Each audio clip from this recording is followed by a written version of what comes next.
आदर व सम्मान के योग्य बिशप अमरदीप जी और बेटी अमनदीप, बार एसोसिएशन के हमारे साथी एडवोकेट्स, प्यारे साथियों, मैं आप लोगों के बीच में हूं एक अपनी कुछ बातें संविधान के तहत रखने के लिए कि संविधान और राष्ट्रीय एकता में क्या तालमेल है, संविधान क्या चाहता है और राष्ट्रीय एकता का क्या मतलब है। पहले तो मुझे लग नहीं रहा, मैं पहली बार आया हूं श्री गंगानगर में। मुझे कहीं भी मैं जाऊं, इंडिया में हूं या विदेश में हूं, आदिवासियों के बीच में हूं या अनाथों के बीच में हूं, गोरों के बीच में हूं, कालों के बीच में हूं, हिंदी वालों के बीच में हूं, अंग्रेजी वालों के बीच में हूं, फारसी के बीच में हूं, ईरान वालों के बीच में हूं, मुझे कभी नहीं लगता कि मैं गैरों के बीच में, मुझे लगता है मैं अपने परिवार के बीच में हूं।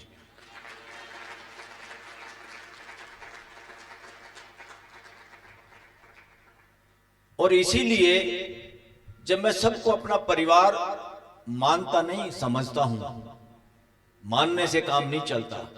जब ये बातें समझ में आ जाती है कि हमारा परिवार दो चार आदमियों तक सीमित नहीं है, बीवी बच्चों तक सीमित नहीं है, रिश्तेदारों तक सीमित नहीं है, मेरा परिवार 145 करोड़ भारतवासियों तक सीमित नहीं है, मेरा परिवार 800 करोड़ धरती के सभी लोगों के साथ।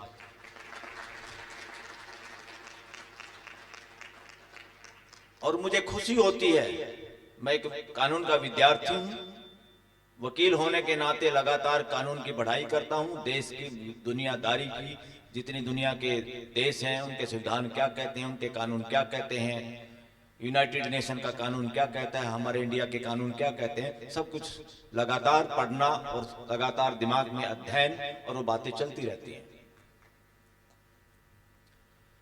साथियों, हमारा जो संविधान है,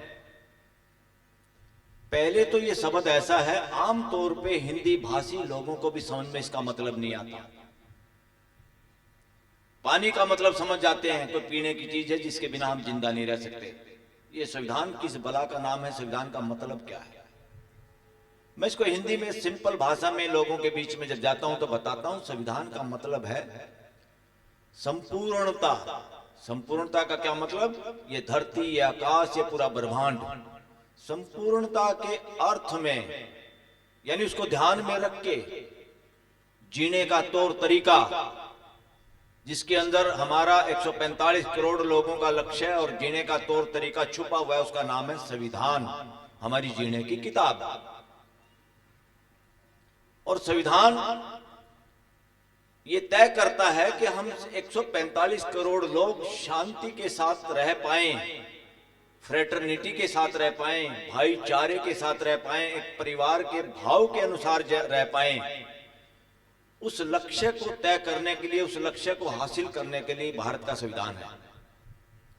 भारत के संविधान क्लियर कट ये बात कहता है, अगर पार्लियामेंट कोई कानून पास करे, आपकी राजस्थान विधानसभा कोई कानून पास करे, आपके सीएम, आपके अफसर कोई काम करें, दिल्ली देश की सरकार और नेता मंत्री, पीएम, सीएम, राष्ट्रपति जो भी काम करे, जो भी भाषण दें, वो सब कुछ फ्रेटर्निटी यानी भाईचारे को बढ़ाने के लिए होना चाहिए। उसको कम अगर करते हैं तो आप सब देशद्रोही हैं। वो सुप्रीम कोर्ट का चाहे चीफ जस्टिस हो, चाहे भारत का प्राइम मिनिस्टर हो, चाहे किसी मुख्यमंत्री हो, चाहे मेरे जैसा कोई वकील हो, हम सब की ड्यूटी है उसी तरह की भाषा यूज करने का, उसी तरह की बात करने का, उसी तरह के कानून पास करने का, उसी तरह से पुलिस का ड्यूटी करने का, उसी तरह से स्कूल टीचर में अपनी ड्यूटी करे, उसी तरह सफाई कर्मचारी अपना काम करे। कोई छोटा नहीं, कोई बड़ा नहीं। संविधान के तहत देश का प्रधानमंत्री और मजबूरी में मेरे देश का कोई भी भाई नागरिक सड़क पे भीख मांगने के लिए मजबूर है तो दोनों की इज्जत एक समान है। संविधान ये गारंटी देता है। तो साथियों, हमारा संविधान दुनिया के जितने भी रिलीजियस किताबें हैं, धार्मिक किताबें जिनको हम कहते हैं, उन सब का निचोड़ है। चाहे बाइबल हो, चाहे कुरान हो, चाहे त्रिपिटक हो, बुद्धिज्म की किताबें, चाहे कोई गीता हो, चाहे महाभारत हो, कुछ भी हो, हमारे संविधान निर्माताओं ने देश की तरफ से एक संविधान बनाया, एक जीने का तौर तरीका बनाया, उसके अंदर लक्ष्य रखा, उसके अंदर सभी जगह से अच्छी अच्छी बातें ली। जैसे जब कोई घर में मेहमान आता है या हम अपने छोटे बच्चे को जब पालते हैं, माँ बाप की कोशिश होती है मैं भूखा रह जाऊं मगर मेरे बच्चे, मेरा मेहमान खुश होना चाहिए, खुश होके जाना चाहिए, खुश होके उसकी बढ़ोतरी होनी चाहिए।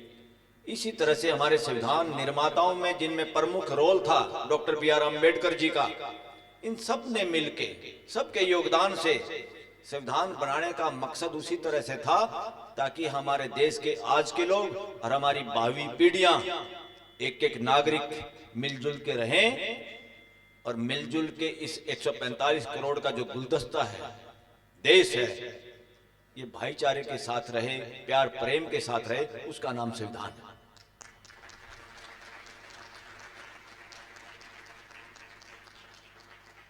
और साथियों, राष्ट्रीय एकता का मतलब देश की जमीन में कोई ना घुसे यहां तक सीमित नहीं है, बॉर्डर सुरक्षित रहे यहां तक सीमित नहीं है। राष्ट्रीय एकता असल बात में है कि 145 करोड़ का हमारा परिवार, भारतीय परिवार, एक धागे में मणियों की तरह रहे, एक माला की तरह रहे, उसका असली नाम है राष्ट्रीय एकता। और हमारा संविधान कितना बड़ा है, कितना अच्छा है, उसमें आर्टिकल 51 में उसमें लिखा हुआ है, ये हमारी सरकारों की ड्यूटी है, ये ड्यूटी हमने 145 करोड़ लोगों ने उनको दी है, मर्जी नहीं है सरकार की। सरकार किसी के बाप की नहीं होती, ये बात बार बार मैं कहता हूं। सरकार के असली मालिक 145 करोड़ लोग हैं, जिनमें से आप लोग भी हैं यहां बैठे हुए। लोकतंत्र में बहुमत का नाम लोकतंत्र नहीं होता। किसी के पास 5 लठ हैं, दूसरे के पास 3 लठ हैं, 5 लठ वाला जीत जाएगा, इसका नाम बहुमत नहीं होता, इसका नाम लोकतंत्र नहीं होता। लोकतंत्र में बहुमत राजाओं के वक्त होता था, जिसकी सेना मजबूत होती थी। बहुमत गुंडागर्दी का नाम है। लोकतंत्र सबकी रजामंदी, सबके साथ संवाद करना, सबकी बात सुनना, और घर का छोटा बच्चा भी अगर सही बात करे तो बुजुर्गों को भी उसकी बात मानना, उसकी पीठ के पीछे हाथ मारना का नाम लोकतंत्र है। जैसे हम घर में करते हैं, घर में हमारा बच्चा कोई अच्छी बात करता है तो हम कितने खुश होते हैं, उसकी बात मानते हैं। बल्कि हमारे यहां नहीं, पूरी दुनिया में घर में अगर सब्जी बननी है और बच्चा कुछ और बात कहे तो पूरा परिवार उसको कहेगा बच्चा जो कह रहा है ऐसे मानो, करते हैं ना। इसी तरीके से घर में, ट्रेन में, बस में, यहां पर भी कहीं कोई बुजुर्ग हमारा खड़ा हो तो हम खड़े होते हैं कि नहीं, हमें उसमें अपना माँ बाप दिखाई देता है कि नहीं देता। तो ये कहीं से कहां से आती है बातें? ये सारी धार्मिकता इंसान के अंदर छुपी हुई है और प्रकृति प्रदत्त है। मानव जाति का एक आदमी भी छोटा नहीं है, एक आदमी भी बड़ा नहीं है, और ये पूरा ब्रह्मांड यूनिवर्सिटी के रूप में हम सबके सामने है। ज्ञान किसी की बपोती नहीं है। ज्ञान को किताबों के जरिए लेखक प्रकट करते हैं, या रिलीजियस किताबें हैं, उनके अंदर ज्ञान के लिए किताबें हैं, वो धार्मिक किताबें ज्ञान के लिए हैं कि हमारी भावी पीढ़ियां इनको पढ़ के अच्छे इंसान बन पाए। क्रिश्चियनिटी का मतलब ये नहीं है कि मैं लिख दूं मैं ईसाई हूं। हिंदू का ये मतलब नहीं है कि मैं ढिंडोरा पिटूं। हिंदू, सिख, मुसलमान, कोई मायने नहीं है ये। उसका मायने है ईसा मसीह की जिंदगी को अपनी जिंदगी में उतारना, उस तरह का आचरण करना, ईसाई होना, तभी गौरवान्वित होता है। कोई मोहम्मद पैगंबर के जैसे जीवन शैली को जिए, खुद भूखा रहे, पहले पड़ोसी को पूछे, पहले लोगों की सेवा करे, उस तरह का चरित्र निर्माण अगर हमारे रिलीजियस किताबों से, प्रोग्रामों से होता है रिलीजियस लीडर जितने हमारे हैं, किसी भी रिलीजन के हों या हम किसी भी धर्म को मानने वाले हों, अगर हम उस धर्म की अच्छी बातों को अपने जीवन से सार्थक नहीं करते, उसको जीते हुए हम दिखाई नहीं देते, तो हम सब ढोंगी की श्रेणी में आते हैं। उसमें मैं भी शामिल हूं। धार्मिक होने का मतलब है अच्छा मानव होना, और धार्मिक होने का मतलब है पूरे सभी धर्मों की ड्यूटी है, मर्जी नहीं। सभी धार्मिक लोगों की, उसमें बिशप जी भी आगे, पुजारी जी भी आगे, मौलवी जी भी आगे, ग्रंथी जी भी आगे, सबकी ड्यूटी है इस पूरे 145 करोड़ को एक परिवार की तरह जोड़ने की, तोड़ने की नहीं। अगर हम अलग अलग बातें करके समाज के अंदर विभाजन करते हैं, हिंदू मुसलमान करते हैं, हिंदू सिख करते हैं, कुछ भी करते हैं, वो चाहे मैं करूं, चाहे आप करें, चाहे कोई रिलीजियस आदमी करे, चाहे कोई प्राइम मिनिस्टर करे, चाहे कोई सीएम करे, चाहे कोई एसपीडीसी करे, वो सब देश के खिलाफ है, संविधान के खिलाफ है, पूरी मानव जाति के खिलाफ है। और साथियों, ये तय करना कि मानव जाति को प्यार प्रेम से जीना है, इसीलिए संविधान ने 3 व्यवस्थाएं बनाई हैं हमारे संविधान ने, जो कि आप लोगों की संविधान में प्रियम्बल जो है, प्रस्तावना जो है, यानी क्या प्रस्ताव रखता है संविधान देश और दुनिया के सामने, उसका नाम है प्रस्तावना। वही कहता हम भारत के लोग इस संविधान को यानी इस कानून को आत्मसात करते हैं, यानी मानते हैं, अपने ऊपर लागू करते हैं खुद बना के। किसके लिए? कि सबको न्याय मिले। सभी धार्मिक ग्रंथ न्याय की तो बात करते हैं, सबको न्याय मिले, मगर न्याय मिला है या नहीं मिला है, इसकी गारंटी, इसका सबूत क्या है? इसका सबूत है फ्रेटर्निटी, भाईचारा, बंधुत्व। 2 भाइयों का झगड़ा है, समाज उसको निपटाता है, दोनों भाई आपस में खुश होते हैं, दोबारा एक दूसरे के यहाँ शादी में जाते हैं, जन्मदिन पे जाते हैं, प्यार से बोलते हैं, तो समझो न्याय हुआ। समाज में फैसला नहीं होता, कोर्ट में जाते हैं, डिस्ट्रिक्ट कोर्ट एक भाई को जीता देती है, दूसरे को हरा देती है, जोड़ती नहीं। हाई कोर्ट में दूसरा भाई जीत जाता है, पहले वाला हार जाता है, वहां भी जोड़ने का काम नहीं, तोड़ने का काम है। और सुप्रीम कोर्ट तक जब तक जाते हैं, दोनों भाई मर जाते हैं, उनके बच्चे मुकदमे लड़ते हैं। तो ये न्यायिक व्यवस्था ठीक नहीं है। न्याय का मतलब है रूठे हुओं को झगड़ा करने के बाद क्या हम उनको संबंध स्थापित करने में दोबारा सहयोग करके उनको जीने में सहयोग कर पाए कि नहीं कर पाए।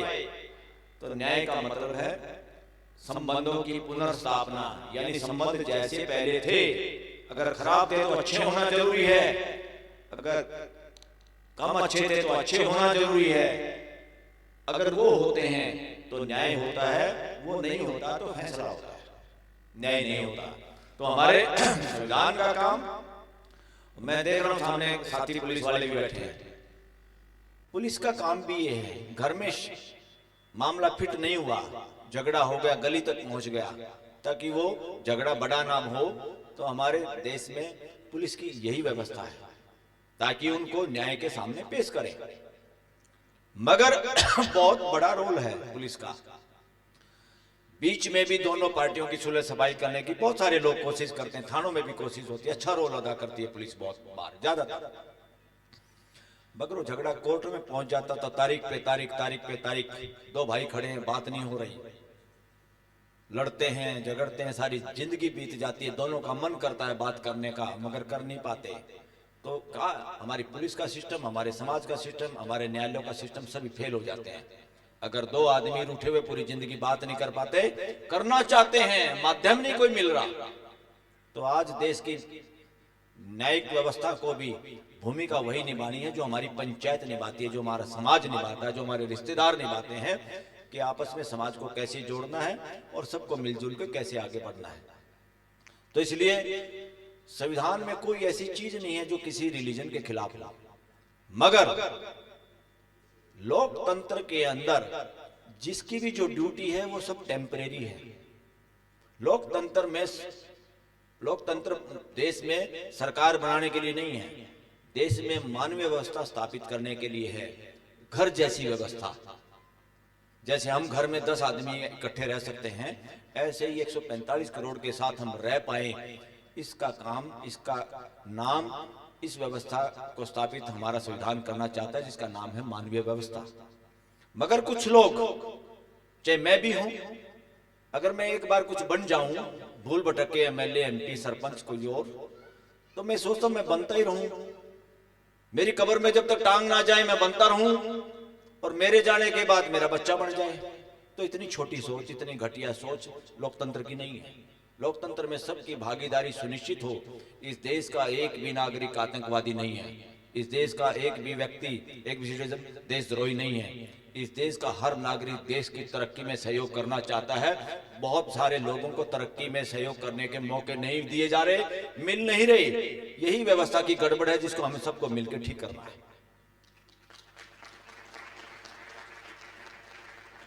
और आप लोग गीत गा रहे थे, मुझे बहुत अच्छा लगा। मैंने मतलब भी पूछा, फिर मैंने कुछ एक शब्द मुझे समझ में नहीं आ रहे थे कि ईसा मसीह धर्म परिवर्तन की बात नहीं करते, मानव परिवर्तन की बात करते हैं, एक अच्छा इंसान बनाने की बात करते हैं। जितने भी रिलीजन हैं, कोई भी किसी भी किताब में ऐसा नहीं है, अगर उसकी सही व्याख्या की जाए कि लोगों को बनाना नहीं है, लोगों को बनाना है तो अच्छा इंसान बनाना है, ये सबकी ड्यूटी है। अब क्या मेरे 4-5 बच्चे हों, मैं एग्जाम्पल दे रहा हूं, किसी पे अन्यथा ना ले कोई, इतना बोलने का अधिकार है, अपने लोगों को समझाने का। देश के हर नागरिक को राइट टू एजुकेशन है का मतलब है राइट टू अंडरस्टैंड, बातों को समझना, देश और दुनिया को समझना, सारी रिलीजियस किताबों को समझना, पूरे ब्रह्मांड को समझना, ये हर आदमी का मौलिक अधिकार है। जितनी रिलीजियस किताबें हैं, जितने रिलीजियस स्थान हैं, जितनी दुनिया में भाषाएं हैं, जितनी अच्छी बातें हैं, उन पे सारी मानव जाति का अधिकार है। वो किसी की बपोती नहीं है, किसी एक की, सभी। ना बाइबल पे किसी का अधिकार है, ना कुरान पे है, ना गीता पे, ना किसी और पे। ये पूरी मानव जाति की धरोहर है। मानव जाति को इनसे सीखना है, इनसे समझना है। अगर हमारे घर में 4-5 बच्चे हों, एक हिंदू तरीके से जी रहा है, एक मुसलमान तरीके से जी रहा है, एक ईसाई तरीके से, एक बुद्धिस्ट तरीके से, क्या माँ बाप उनको त्याग देंगे? क्या भाई भाई इसी वजह से अलग हो जाएगा क्या? बल्कि वो परिवार और ज्यादा विकसित हो सकता है, एक दूसरे से समझ के अच्छी बातें, नई बातें।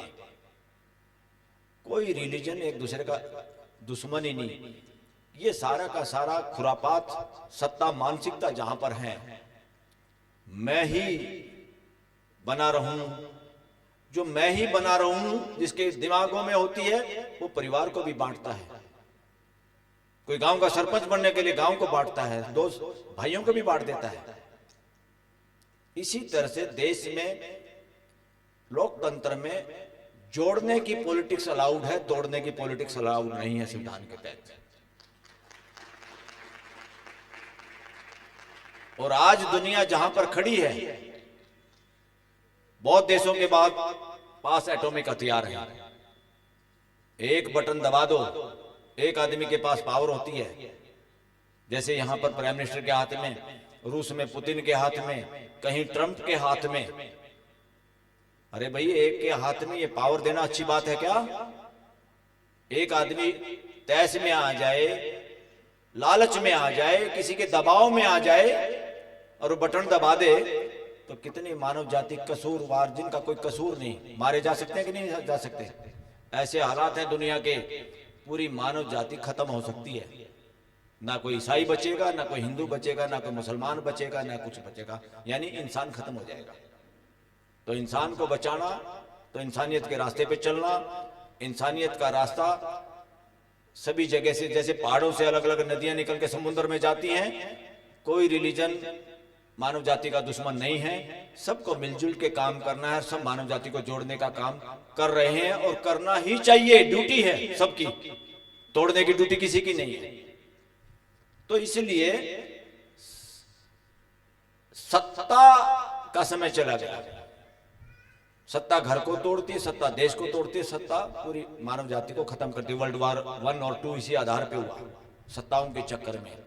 तो देश में लोकतंत्र है, सत्ता अगर किसी के पास है तो मानव के 145 करोड़ लोगों के पास, और किसी के पास नहीं है। किसी एमएलए के पास नहीं, किसी एमपी के पास नहीं, कोई सरकारों के पास सत्ता नहीं होती। सत्ता देश लोकतंत्र में जनता के पास है, और वो सत्ता है सही रास्ते की सत्ता बरकरार रहती है, ईमानदारी लगातार बरकरार रहती है, उसकी जय होती है, करुणा की जय होती है, परोपकार की जय होती है। जिसको लगातार सब पसंद करते हैं उसका नाम, असल में उसका नाम सत्ता होता है। यानी प्रकृति ब्रह्मांड की सत्ता है वो। उन नियमों को मान के, उन सिद्धांतों पे चल के हम खुद खुश हो सकते हैं और हारमोनी के साथ 145 करोड़ के साथ संगीत में जिंदगी जी सकते हैं। और 145 तक का गुजारा नहीं है, 800 करोड़ तक जी सकते हैं। इसलिए हमारी ड्यूटी है संविधान के तहत हम सारे पड़ोसी देशों के साथ भी अच्छे संबंध बनाएं। ये संविधान में लिखा है, मैं नहीं बोल रहा। और इसलिए एक देश दूसरे देश के साथ दुश्मनी होगी कि दोस्ती होगी, ये देश के प्रधानमंत्री राष्ट्रपतियों की ड्यूटी नहीं है। ये ड्यूटी देश की जनता की है कि हमें बड़े पड़ोसी देशों से अच्छी बनानी है कि नहीं बनानी, उसके डायरेक्टर देश की जनता है, आप और हम हैं। हमें तय करना है कि हमें जीना है या लड़के मरना है। मानव जाति को, अपने बच्चों को खुश रखना है, उनका भविष्य सुरक्षित बनाना कि नहीं बनाना। तो इसलिए साथियों, संविधान जिस राष्ट्रीय एकता की बात करता है वो मानव जाति की एकता की बात करता है, बाउंड्री की बात नहीं करता। आप जिस शहर में जानकार नहीं हो वो शहर सूना लगता हमारे को, कंक्रीट का जंगल लगता है। और जिस गली में कभी हमने चाय पी है, कोई अपना जानकार रहता है, वो अच्छा लगता है, वहां मन करता है जाने का, रहने का। और इसीलिए किसी शहर में कोई जानकार ना हो उसके रास्ते याद नहीं रहते। और कितना ही बड़ा शहर हो, अपना कोई जानकार रहता है, उसकी हर गली हम ढूंढ लेते हैं। तो इसलिए लोगों की माया है, यानी व्यक्तियों की वजह से बिल्डिंगें अच्छी लगती हैं, व्यक्तियों की वजह से कार बंगले अच्छे लगते हैं, वरना सब बकवास है।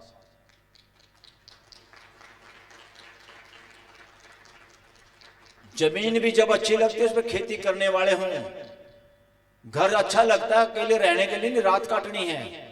मगर घर जब ज्यादा अच्छा लगता है, जब मेरे यार दोस्त, मेरे रिश्तेदार भी आते हैं और उसकी सुविधा का यूज करते हैं, मुझे अच्छा लगता है। देखो मेरा घर में भी आए और उन्होंने कहा बड़ा अच्छा घर बनाया है।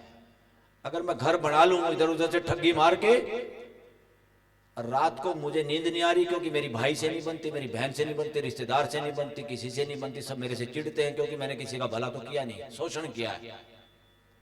तो घर मुझे खाता है। दिल्ली में बहुत सारे ऐसे लोग हैं जिनके बच्चे बाहर रहते हैं, करोड़ों रुपए तनख्वाह कमाते हैं, माँ बाप मर जाते हैं, कई कई दिन तो पता नहीं चलता मर गया कि जिंदा है।